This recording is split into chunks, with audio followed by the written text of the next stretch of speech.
sayın vekilimiz, Mersin'imize, kongremize sefalar getirdiniz, şeref verdiniz.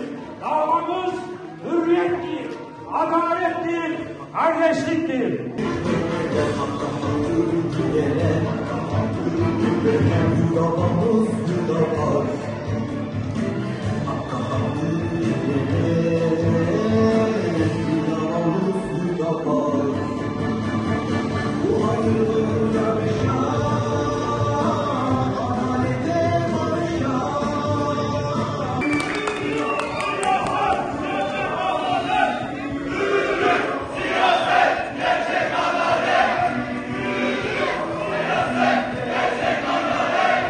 Kıymetli misafirler, Mersin'imiz birçok ilden göç alan, göç olması sebebiyle farklı etnik kimliklerin, inanç ve mezheplerin bir arada bulunduğu Anadolu Muzeyini yansıtan nadide şehirlerimizden birisidir.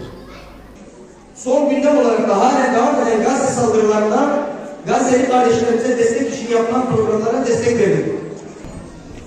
AK Parti'ye Hüdapar'la ittifak yapmayın size kaybettirir diyenler kaybettir. Bize AK Parti ile ittifak yapmayın, Cumhurbaşkanı'nı desteklemeyin diyenler hezimete uğradı. Demek ki Hüdapar kaybettirmez, kazandırır.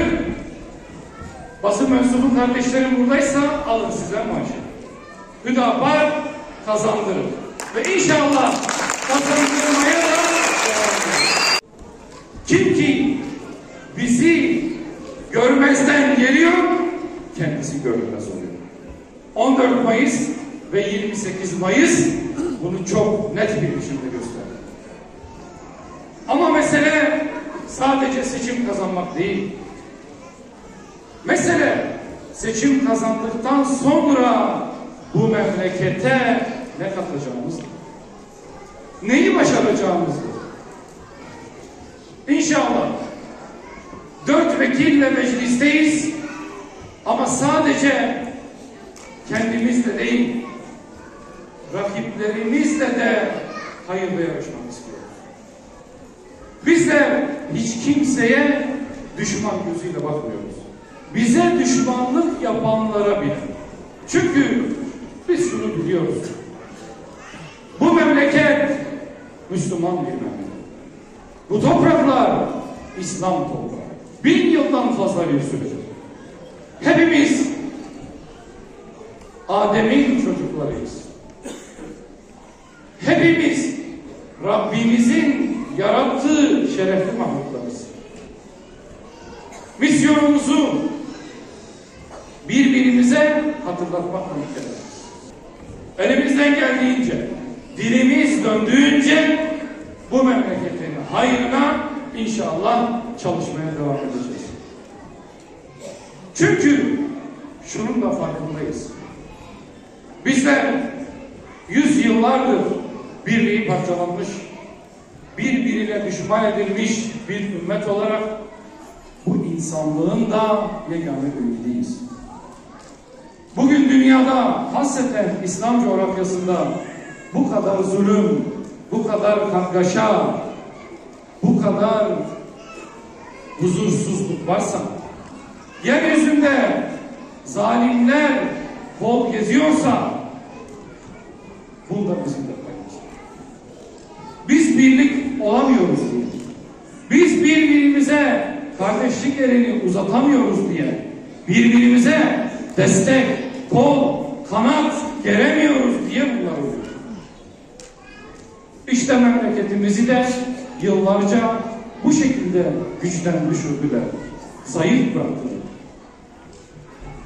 Sen Türksün dediler, ötekileştirdiler. O Türktür kardeşin değil dediler, ondan uzaklaştırdılar. Alevi, Sünni diye bizi ayrıştırdılar. Doğulu, Batılı diye birbirine düşman kıldılar. Bizler aidiyeti ne olursa olsun, konuştuğu değil hangi dil olursa olsun, mezhebi, meşrebi, memleketi ne olursa olsun, Müslüman kardeşleriz. İşte gördünüz. lanetli bir Siyonist çete katlediyor. Çocuklarını, bebeklerini, kadınlarını gözünü kırpmadan paramparça ediyor. Okullarını bombalıyor, camilerini yıkıyor, hastanelerini paramparça ediyor. Ambulanslara varıncaya kadar araçlarını imha ediyor. Bütün bu olan bitene karşı 57 İslam ülkesinden doğru dürüst bir müdahale oldu. Bırakın müdahaleyi, bazıları sesini dahi etmiyor. Dille bile tarafını belli etmiyor, mazlumdan yana bir duruş sergileniyor. Bizler Müslümanlar olarak birlik olacağız da, dayanışma içerisinde olacağız da bu Siyonistler kardeşlerimizi katledecek. Var mı böyle bir şey? Biz birlik olabilseydik, birbirimize destek verebilseydik, vahdet içerisinde bulunabilseydik, bu Siyonistler, bu kardeşlerimize bu zulmü yapabilirler. Kesinlikle yapamazlar. Bu işi tahmin etmek için Kürtlere, Türklere dediler ki bunlar Arap-İsrail savaşıdır. Sizin burada işiniz yok dediler. Bakın işinize dediler. Sonra Araplara döndüler dediler ki bu sadece İsrail ile Filistin arasındaki bir savaş. Sizinle ilgisi yok. Orada da bir küçültme yaptılar. Ve en son Filistinlilere bu defa dediler ki bu İsrail ile Hamas'ın savaşıdır. Filistin'in geri kalanı bizim sizinle işimiz yok dediler. Orada da güçlerini görmeye çalıştılar. Ama o kadar zalim, o kadar gaddar bir şekilde Gazze'yi bombaladılar ki bırakın İslam dünyasını, bırakın Arapları, bütün dünya tek yürek oldu. Müslümanı, gayrimüslimi, inananı, inanmayan bütün dünyada halklar meydanlara döküldü. O zalim zulümleri, o gaddarane saldırıları bütün insanlığı bir araya getirdi. Ama maalesef o insanlığın vicdanı devletlerde yankı bulmadı.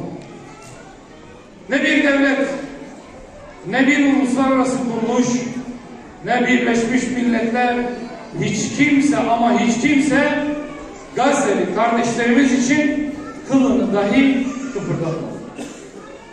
Yemenli kardeşlerimizi istisna olarak tutuyoruz. Bakın bu Gazze mezalimi başladığı günden beri hükümete çağrı yapıyoruz. Elinizden ne geliyorsa yapın diyoruz. Somut adımlar atın diyoruz. Biliyoruz.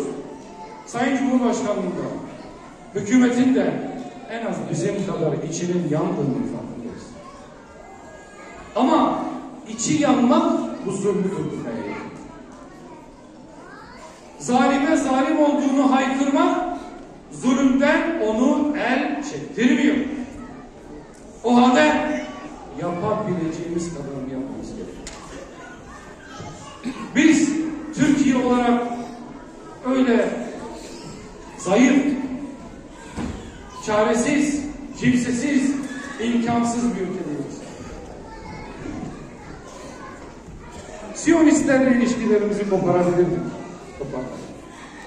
Ticaretimizi askıya alabilirdik. Almadık. Kardeşlerimizi ekmeğe, suya muhtaç eden o zalimlerin gıdasını göndermemeyi başarabilirdik. Ama yapmadık. Öteden beri şunu söylüyorum. Eğer bizim şu anda elimizde zulmü durduracak bir gücümüz yoksa, hiç olmazsa duamız var. Ve dua müminin silahıdır, biliyoruz.